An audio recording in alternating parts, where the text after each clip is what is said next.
Alright, hey everyone, I'm Clint from GardenFrugal.com here today with another homely episode of Garden Frugal TV.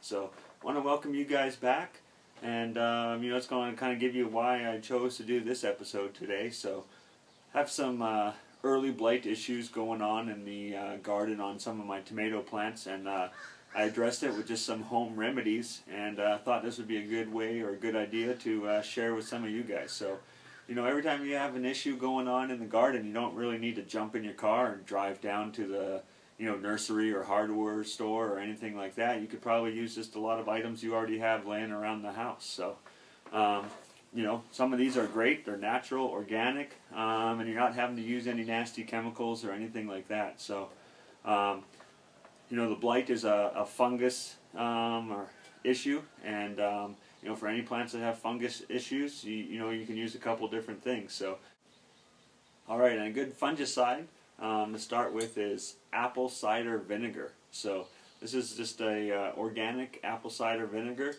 The great thing about this is it's just loaded with a bunch of minerals and everything else. It's completely organic, and it's a great fungicide, and it works great for black spot or any other issues that you're having with your plants. So, it's really easy. Just 2 tablespoons to 1 gallon of water, and put it in your sprayer, spray it on your plants, and it's a great fungicide. So, the other thing you could use is baking soda. It's another good fungicide. And I usually always have this laying around the house. My wife uses it for laundry and all that type of good stuff. But 1 tablespoon of this to 1 gallon of water works great as a fungicide. And then if you want to bump it up just a little bit more, just a squirt or a half tablespoon of liquid soap really helps it kind of stick to the plant, stick to the leaves to do its job. So that's another really good fungicide. So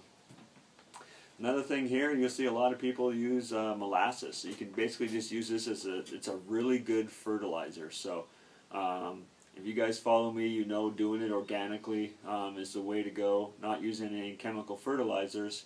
So the way this works is your soil's alive with all those bacteria and fungi and nematodes and everything else. Well, the molasses is just a really good sugar to feed the bacteria. So it works great, feeds the bacteria. You can just use 2 tablespoons, 1 gallon of water, and just use it as a spray. I mean, you can even spray your lawn, fertilize your lawn with it, and your plants. But what I actually use, and I think is the best, is liquid seaweed. I use 2 tablespoons of liquid seaweed, 1 tablespoon of molasses, and I use that mixture to spray on my plants. It works great as a fertilizer as well. But like on tomato plants and stuff like that, if you have a problem with spider mites, if you use that formula, you're not going to have a problem with spider mites or anything like that. So it doesn't kill the spider mites, but what it does is it strengthens the leaves and toughens up the leaves of like your tomato plants and stuff, using the seaweed and the molasses, to where the spider mites can't really bite into the leaf and suck the stuff out. So it doesn't kill the spider mites, but it just prevents them from damaging your plants, and you won't really have an issue with them. So molasses is definitely some great stuff. If you guys watched the episode on Compost Tea, you know that I also add that to my compost tea. This stuff you can't have enough of it. So really great stuff. So something else you might have laying around the house here is just aspirin. The chemical in aspirin is something that the plants produce naturally, and if you've got plants that are stressed out, or having some issues, 1 tablet to 1 gallon of water, and it'll definitely help out with the plant's stress and everything else. So, like I say, the plants produce the chemical naturally in the plant, but giving them an aspirin will definitely help them out. So works great for cut flowers as well. So if you cut flowers, you put them in a vase, just drop 1 aspirin into the vase, and it'll make your cut flowers last a lot longer too. So pretty cool. You usually have that laying around the house. So I do have one other fungicide that's a really good one, is cornmeal, whole ground cornmeal. So what you want to look for is like I say, whole ground. It basically uses the whole kernel of corn, and there's going to be lots of reasons why you want that. I'm probably going to post an article on the website, so just check out gardenfrugal.com here down the road, and I should have an article. I'm going to do a whole bunch on the cornmeal and explain a lot about it. But this is a really good fungicide as well. So if you have plants that are normally have a fungus problem, one way to prevent it when you're transplanting them, just grab a handful of whole ground cornmeal, mix it in with the soil, and they probably won't even have an issue to begin with. But if you do have something going on, you basically get 1 cup of cornmeal. I put it into a bucket, 1 gallon of water, mix it up, let it sit overnight, and then I strain it out and I use it as a spray. So, and then if you just want to broadcast this, get a whole bunch of it, broadcast it, you're looking at 2 pounds per 100 square feet. 2 pounds per 100 square feet. And you can broadcast that out, and it's, like I say, another great fungicide. So, something else I have here is just white distilled vinegar. So, Roundup is horrible stuff. So for my friends in Canada, I think it's great up there that you can't even buy the stuff in the stores. That's great. I wish we kind of followed suit, but there's just way too many pesticides and herbicides and just bad, nasty chemicals that people are using. So a good natural way for weed control, instead of using Roundup, just get 1 gallon of this white vinegar. Just use it straight, 1 whole gallon of white vinegar. And to it, you're going to want to add 2 tablespoons of orange oil, and then just a squirt of liquid soap. So, like I said, just a squirt of soap. That just, again, with all of these remedies that involve the liquid soap, it's basically just breaking the surface tension up and letting it stick to the plant or to the leaves to do its job a little bit better. So, just straight vinegar, 2 tablespoons of orange oil. You can get orange oil at any good nursery. So call your local nursery, see if they carry orange oil. It's cheap, and it's a great product for or a great alternative to chemicals like Roundup for weeds and stuff like that. So definitely check it out. Another good insecticide, if you have problems with bugs or carpenter ants or different things like that, a good insecticide is just using any type of cooking oil. So just 3 tablespoons of oil, 3 tablespoons of liquid soap, 1 gallon of water, and you got yourself a really good insecticide. And one I actually like better than that is basically just using 2 ounces of orange oil to 1 gallon of water.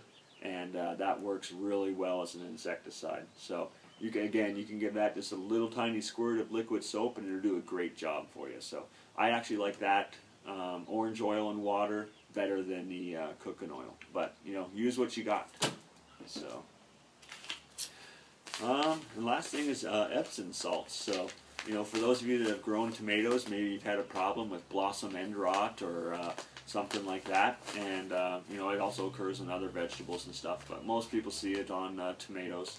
Most of the time it's a problem due to just inconsistent watering, it getting too wet and then too dry for too long of a time, so then when it does get moisture, it's sending all that moisture to the leaves and really not up to the fruit.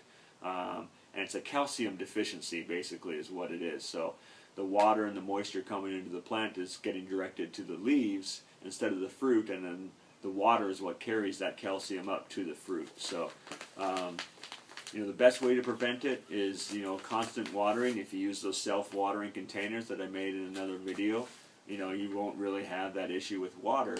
But you could also still run into blossom end rot. So, basically, before you plant, before you get ready to plant your tomatoes, I just kind of prepare my soil by adding a handful of Epsom salts, a handful of just a good organic fertilizer, and water that and let that kind of soak into the soil a month or 2 before I get ready to plant. I used a little handful of this when I plant my tomatoes, but you can also just mix 1 tablespoon to a gallon of water, mix it all up, let it dissolve, and you can use that to water your plants, and it should help prevent blossom end rot. So that's basically it, guys. I mean, I'm sure there's a lot more. I'm sure there's other recipes. different ratios or different products. So I encourage you guys, if you guys have a home remedy or you have something that you use in the garden that works great for you that I haven't shown here, please let me know. Pass it along to gardenfrugal.com. The Facebook page is a really great way that I interact with you guys. Just facebook.com/gardenfrugal, or just post it in the comments below. So I really appreciate you guys coming and checking me out. I enjoy all the interaction, the feedback, everything with you guys, and I just want to keep it up, and hopefully this is something good that you guys can use.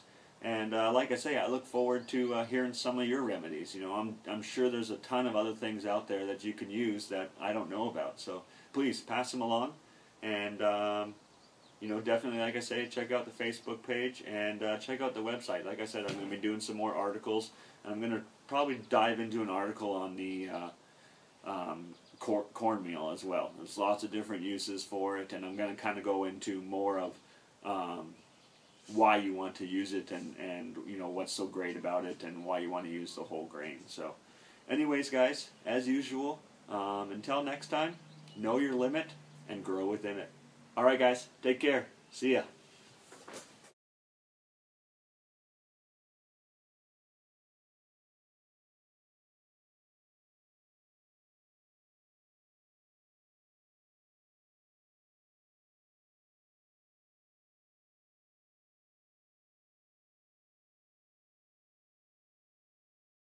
Good fungicide, apple cider,